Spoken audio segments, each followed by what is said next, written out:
ننجي رسلنا والذين آمنوا كذلك حقا علينا ننجي المؤمنين صلوات محمد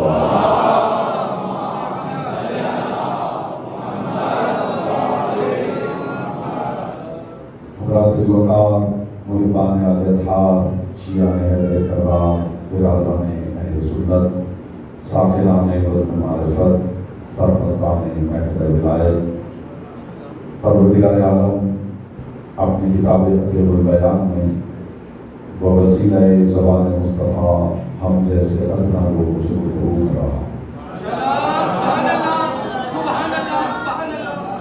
یہ بات یاد رہے کہ علی ابن ابی طالب فرماتے ہیں کہ خدا بولتا نہیں، وہ بولے تو خدا نہیں رہتا۔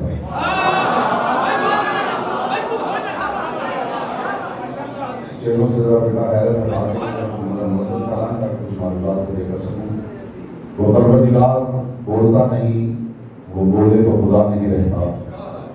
اور جب علی سے پوچھا گیا یا علی خدا کیوں نہیں بولتا، تو علی نے فرمایا اس لیے کہ جب کوئی بولتا ہے تو اس کے دہن سے آواز خارج ہوتی ہے، اور جس کی ذات سے کچھ نکل جائے وہ خدا نہیں۔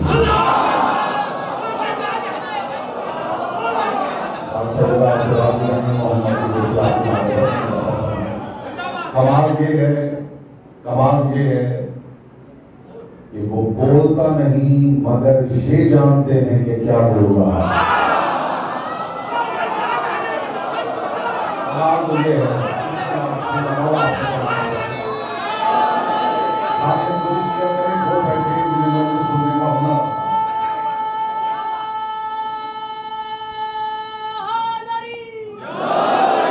وہ بولتا نہیں مگر یہ جانتے ہیں کہ کیا بول رہا ہے۔ وہ جو نہیں بولتا یہ جاننے والے بتا رہے ہیں کہ وہ ارشاد فرما رہا ہے ثم ننجی رسلنا والذین آمنوا۔ خدا ارشاد فرما رہا ہے پھر ہم اپنے رسولوں کو نجات دیں گے اور مومنوں کو نجات دیں گے۔ میں نے حدیث نہیں پڑھی کہ کوئی الزام ذوق لگا کے ٹھکرا دے، میں نے تاریخ کا واقعہ نہیں پڑھا کہ کوئی سند کا انکار کر دے، یہ اللہ کی لا کتاب ہے، اور خدا اعلان کر رہا ہے ثم ننجی رسلنا والذین آمنوا، پھر ہم اپنے رسولوں کو نجات دیں گے اور مومنوں کو نجات دیں گے۔ علی والوں کو اس سے بڑا انعام کیا چاہیے کہ اللہ نے اپنی کتاب میں مومنوں کا ذکر رسولوں کے ساتھ کیا۔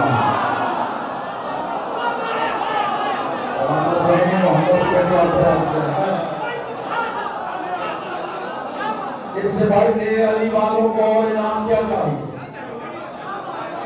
کہ اللہ نے اپنی کتاب لا ریب میں مومنوں کا ذکر۔ اگر کسی کے گھر میں آئی جی صاحب تشریف لائے ہیں تو وہ یہ تھوڑی کہتا ہے کہ میرے ہاں آئی جی صاحب بھی آئے ہوئے ہیں اور سپاہی بھی آئے ہوئے ہیں۔ آپ نے غلطی ہے اگر آپ محسوس کر لیتے ہیں،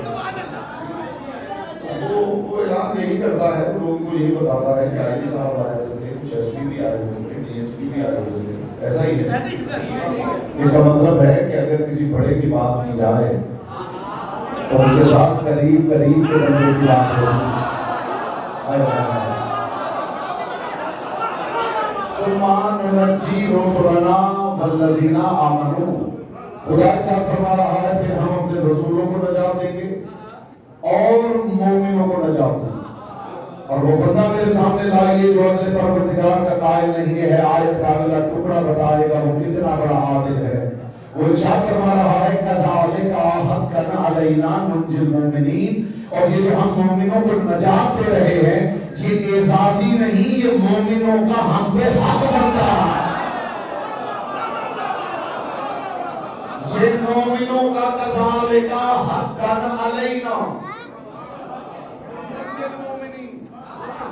خدا نے یہ نہیں کہا یہ جو ہم نجات دے رہے ہیں یہ ہمارا کرم ہے، یہ ہماری مہربانی ہے، یہ ہماری رحمت ہے۔ خدا ارشاد فرما رہا ہے یہ مومنین کا ہم پہ حق بنتا ہے۔ جو اب تک خاموش بیٹھا ہے وہ زبان کی عبادت کا موقع فراہم کر رہا ہوں. خدا نے قرآن میں یہ نہیں کہا یہ میرا کرم ہے، یہ میری مہربانی ہے، یہ میری شفقت ہے، یہ میری رحمت ہے. نہیں، خدا انڈورس کر رہا ہے کہ یہ مومنوں کا مجھ پہ حق نہیں بنتا، ہم پہ حق بنتا.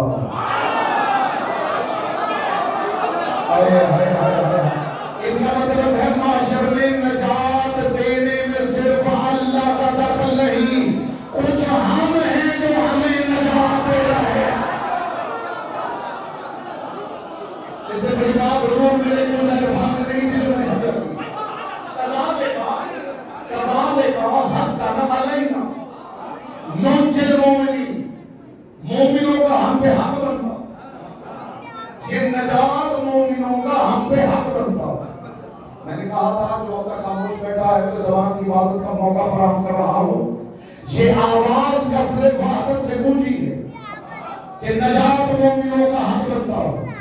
پھر یہی آواز یہی کثرت رسالت میں بھی گونجی جب رسول نے صحابہ کی محفل میں اعلان کیا من بقا علی الحسین اور ابقا تباقا وجبت لہ الجنہ، جو حسین کو روئے رلائے یا رونے کی شکل بنائے جنت میں جانا اس کا حق بنتا.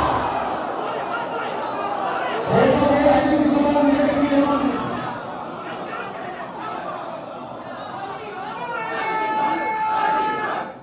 علی حق یہاں سے ہوتا ہے بھائی.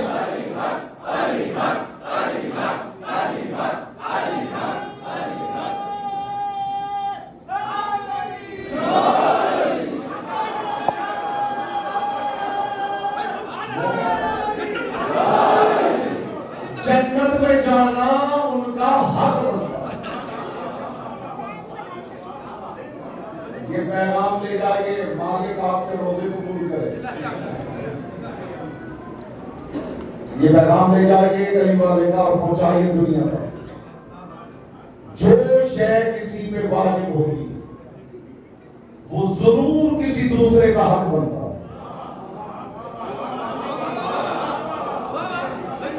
مجھے امید تھی کہ آپ میری بات کی قدر دانی کریں گے، لیکن آپ میرا خیال ہے کہ کہیں اور میں دہراتا ہوں تاکہ آپ کو پتہ چلے میں نے کس معیار کی بات کی. جو شے کسی پہ واجب ہوتی وہ ضرور کسی دوسرے کا حق بنتا.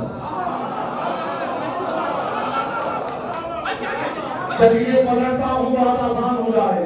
جو کسی کا حق بنتا ہو وہ ضرور کسی دوسرے پہ واجب ہوتا.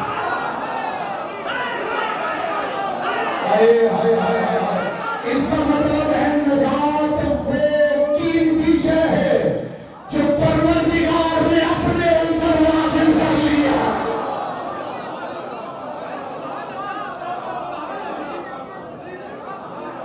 جو کسی پہ واجب ہو وہ ضرور کسی دوسرے کا حق بنتا، اور جو کسی کا حق بنتا ہو وہ ضرور دوسرے پہ واجب ہوتا. ہمسائے کا ایک حق ہے کہ اسے پوچھا جائے کہ کھانا کھا لیا ہے یا نہیں. ہمسائے کا حق ہے کہ اس سے ہمسایہ پوچھے کہ بھوکے تو نہیں. اس کا حق ہے تو آپ پہ واجب ہے.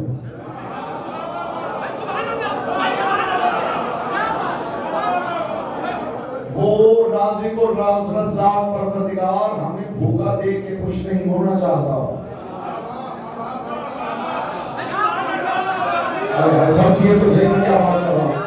وہ رازق و رزاق پروردگار. اگر آپ جہنم کا حال پڑھیں قرآن میں تو پروردگار نے جہنم کا پورا مینیو بیان کیا.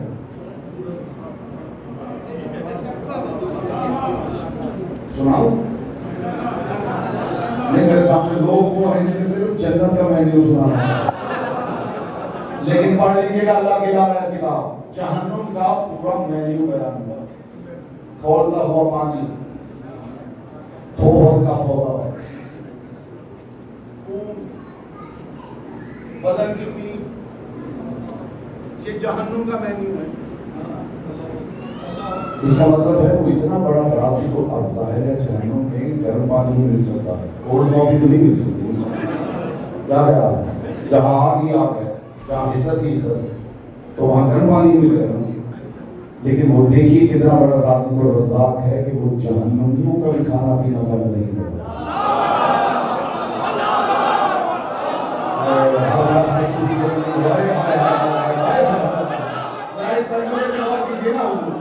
اس پہلو میں بھی غور کیجیے کہ وہ جہنمیوں کا بھی کھانا پینا وہ بھوکوں کو بھی جلا سکتا تھا. وہ پانی کیوں پیش کر رہا وہ پانی کیوں پیش کر رہا؟ اس کا مطلب ہے کہ وہ جہنمیوں کو بھی بھوکا پیاسا نہیں دیکھنا چاہتا. تو پھر جس نے روزہ رکھا ہے وہ سمجھ کے جائے علی والے سے کہ خدا روزے کیوں رکھواتا. جی سلام مولا آپ کو جو ملتے ہیں وہ رازق اور رزاق پروردگار کیا ہمیں بھوکا پیاسا دیکھ کے خوش ہوگا؟ عزت علی کی قسم اس راز کا پتہ اس وقت چلے گا جب روزوں کی آخری رات ہوگی اور ہر گھر میں فطرانہ نکالا جائے گا. وہ آپ کو بھوکا نہیں رکھنا چاہتا تھا، وہ مہینہ بھر تیاری کروا رہا تھا کہ بھوکے رہ کے تیاری کرو کہ بھوکے کا دروازہ کہاں.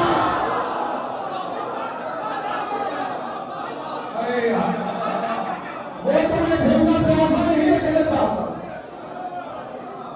وہ بھوکوں کا دروازہ دکھانا چاہتا. مہینہ بھر بھوکے پیاسے رہو گے تو احساس ہوگا کہ کوئی بھوکا ہو تو کیا ہوتا ہے، کوئی پیاسا ہو تو کیا ہوتا ہے. اور پڑھ لیجئے، آپ علماء سے پوچھ لیجئے کہ فطرانے کی ادائیگی پہ روزوں کی قبولیت منحصر ہے. یعنی فطرانہ ادا نہ ہو تو خدا مہینے بھر کی بھوک پیاس بھی قبول نہیں کرتا. اس کا مطلب ہے فطرانے پہ ٹکے ہوئے ہیں روزے. اس کا مطلب ہے آپ کی بھوک کسی کی شکم پوری پہ ٹکی ہوئی ہے. جو شے کسی پہ واجب ہوتی ہے وہ کسی نہ کسی کا حق بنتا ہے. جو شے کسی کا حق بنتا ہو وہ ضرور کسی نہ کسی پہ واجب ہوتی ہے. حقوق کی بنیادی تقسیم میں دو قسمیں ہیں، ایک ہے حقوق العباد، ایک ہے حقوق اللہ. ایسا ہی ہے، یہی بتایا گیا ہے. لیجئے علی والے سے بہت شور کا تبرک وصول. مجھے علی کی پاک نالین سے اڑنے والی طاہر گرد کے چمکتے ہوئے مقدس تبرک کی قسم، میں نے حقوق اللہ کو بھی کھول کے دیکھا ہے تو سارے بندوں کے حقوق ہی نظر آئے. جیسے جیسے سوچیں گے آپ کو لکھائے گا میرے بھائی، جیسے جیسے سوچیں گے آپ کو لکھائے گا. دامن وقت میں زیادہ فرصت نہیں کہ میں اس راز کو اور زیادہ کھولوں. حقوق اللہ کو بھی کھولیں گے تو ادھر سے حقوق العباد برابر. روزہ حق اللہ کا ہے لیکن بھوک بتا رہی ہے کہ کہیں کسی بندے کا حق ہے.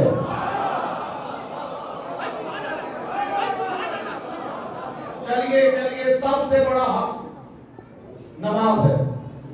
اللہ کا سب سے بڑا حق کیا ہے؟ سب بولیے نماز ہے. اللہ کا سب سے بڑا حق.